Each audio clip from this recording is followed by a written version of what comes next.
नमस्कार, मी पंजाब डक. राज्यातल्या सर्व शेतकऱ्याला सांगू इच्छितो की राज्यामध्ये सांगायचं 1 तारखेपर्यंत म्हणजे 1 ऑगस्ट पर्यंत जळगाव जिल्हा, धुळे जिल्हा, नंदुरबार जिल्हा, नाशिक, कळवण, त्याच्यानंतर अहिल्यानगरचा काही भाग, इकडे वैजापूर ह्या भागामध्ये म्हणजे आणखीन 2 दिवस म्हणजे थोडा भाग बदलत विखुरलेला स्वरूपाचा पाऊस पडणार आहे.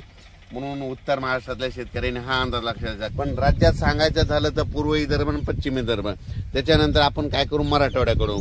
मराठवाड्यामध्ये परभणी जिल्हा, हिंगोली जिल्हा, लातूर जिल्हा, नांदेड जिल्हा, वाशिम, त्याच्यानंतर बीड जिल्हा, धाराशिव जिल्हा, सोलापूर जिल्हा या भागामध्ये आणखीन आजच्या दिवस थोडं वातावरण राहणार आहे. मात्र 1 तारखेला मात्र मराठवाड्यात ठिकठिकाणी असं चांगलं 1 ऑगस्टला सूर्यदर्शन घडणार आहे, म्हणून हा अंदाज लक्षात घ्यायचा. त्याच्यानंतर आपण वळू पश्चिम महाराष्ट्राकडे. पश्चिम महाराष्ट्राकडे देखील आज आणि उद्याचे दिवस सरी त्या चालूच राहतील. पण 2 तारखेपासून तिकडल्यामध्ये पश्चिम महाराष्ट्राकडे 2 ऑगस्ट पासून तिकडे देखील चांगलं सूर्यदर्शन होणार आहे. म्हणून डाळिंब शेतकऱ्यासाठी आनंदाची बातमी, म्हणून द्राक्ष शेतकऱ्यासाठी आनंदाची बातमी. त्याच्यानंतर काय करायचं, आपण पूर्व आणि पश्चिमी विदर्भ 6-5-11 जिल्ह्यामध्ये म्हणजे वर्धा, नागपूर, भंडारा, गोंदिया, चंद्रपूर, त्याच्यानंतर अकोला, यवतमाळ, बुलढाणा, अमरावती या भागामध्ये पूर्व आणि पश्चिम म्हणजे 6-5-11 जिल्ह्यामध्ये तिकडं आणखीन 1 तारखेपर्यंत थोडं ढगाळ वातावरण आणि तुरळक ठिकाणी पाऊस देखील असणार आहे. पण 2 तारखेला मात्र चांगलं असं सूर्यदर्शन होणार आहे. 2 तारखेपासून ते 8 ऑगस्ट पर्यंत चांगलं सूर्यदर्शन घडणार आहे.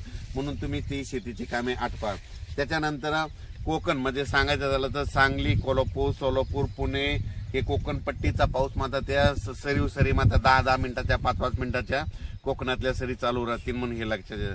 त्याच्यानंतर कर्नाटकमध्ये बेळगाव, निपाणी त्या भागात देखील म्हणजे सरी थोड्याफार येणार आहेत, म्हणून कर्नाटकच्या शेतकऱ्यांनी हे देखील अंदाज घ्यायचा.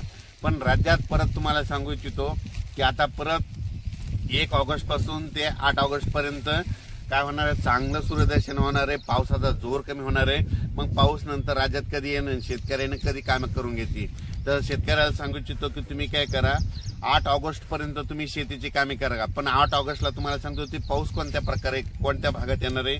8 ऑगस्टला तुम्हाला सांगतो कर्नाटकमध्ये बेळगाव, निपाणी तालुका, त्याच्यानंतर सातारा, सांगली, कोल्हापूर, सोलापूर, त्याच्यानंतर पुणे, त्याच्यानंतर अहिल्यानगरचा दक्षिणेचा भाग, त्याच्यानंतर सोलापूर जिल्हा पूर्ण, त्याच्यानंतर धाराशिव जिल्हा पूर्ण, लातूर जिल्हा पूर्ण, परभणी जिल्हा, त्याच्यानंतर बीड जिल्ह्यात जामखेडपर्यंत, त्याच्यानंतर इकडं नांदेड, यवतमाळ या भागामध्ये हा पाऊस येणार आहे 9 ऑगस्ट नंतर, म्हणून हे अंदाज लक्षात येतात.